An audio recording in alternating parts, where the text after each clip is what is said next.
donc on se retrouve pour une troisième fois pour répondre à vos questions donc posées par mes élèves. Donc il y aura une question d'Alex et une question de Julien. Voilà, allez on se retrouve tout de suite par la première question.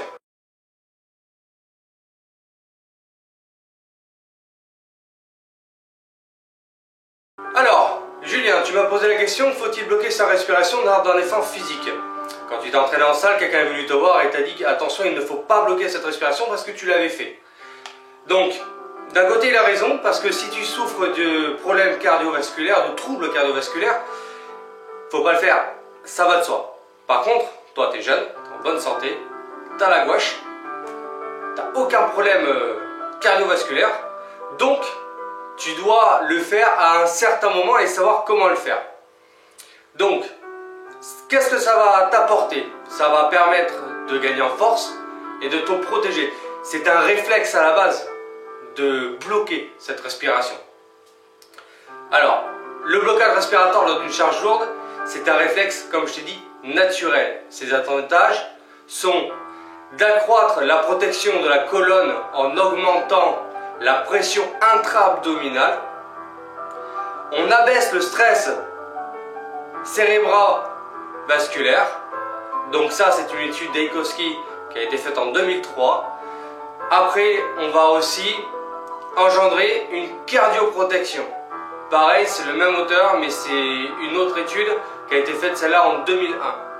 Ces inconvénients majeurs maintenant à bloquer sa respiration, c'est le sentiment de fatigue musculaire et cérébrale que tu sentiras après ta série. Ça va l'accroître, tout simplement. Donc, pour pallier à ces inconvénients, en fait, il faut savoir quand bloquer et quand souffler. Déjà, le blocage respiratoire, ça doit être bref, sur un court instant. Donc, le passage le plus dur, si on prend par exemple un développé couché, le passage le plus dur, en général, c'est le passage des triceps. Donc, on est en phase négative et quand on commence à pousser, c'est à ce moment-là précis qu'il faut savoir bloquer pour permettre d'accroître cette force. Et une fois que tu as passé tes triceps, une fois que tu as passé ce qu'on appelle la parallèle du mouvement, là, tu peux commencer à souffler gentiment tout au long de la remontée. Donc, attention aussi, c'est un apprentissage long, ça s'acquiert au fil des entraînements. Et bien sûr, c'est valable aussi que pour le travail lourd. Soit quand tu fais un maxi, quand c'est en programme force, comme on fait actuellement, ou tu es sur du 3x3. Donc, quand tu es en échauffement et tout, cela ne sert strictement à rien. Et je le dis ça pour tout le monde. Cela sert le blocage respiratoire seulement sur des charges lourdes, des charges extrêmes. Voilà. Donc cela va vous protéger et vous augmenter votre force et votre puissance. Allez, on va se retrouver pour la deuxième question.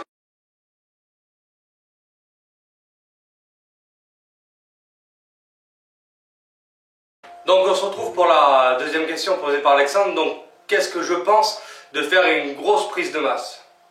Donc on va voir un petit peu ce que c'est vraiment une prise de masse, intelligente surtout. Une prise de masse veut dire manger plus que ses besoins. Entre 350 et 500 kcal de plus que ses besoins journaliers. Une bonne prise de masse doit apporter sur la balance entre 200 voire 500 grammes, mais pas plus. Après, c'est du lard. Faut pas se cacher. Après, je pense que 1 kg, voire 1,5 kg par mois, c'est très bien. Les écarts dans tout ça, parce que tu m'as parlé de ça, mais tu voulais savoir un petit peu au niveau des écarts. Donc il y a la grosse prise de masse, la prise de masse de goinfre, qui inclut beaucoup d'écarts, et la prise de masse intelligente. Donc on va parler de la prise de masse de goinfre.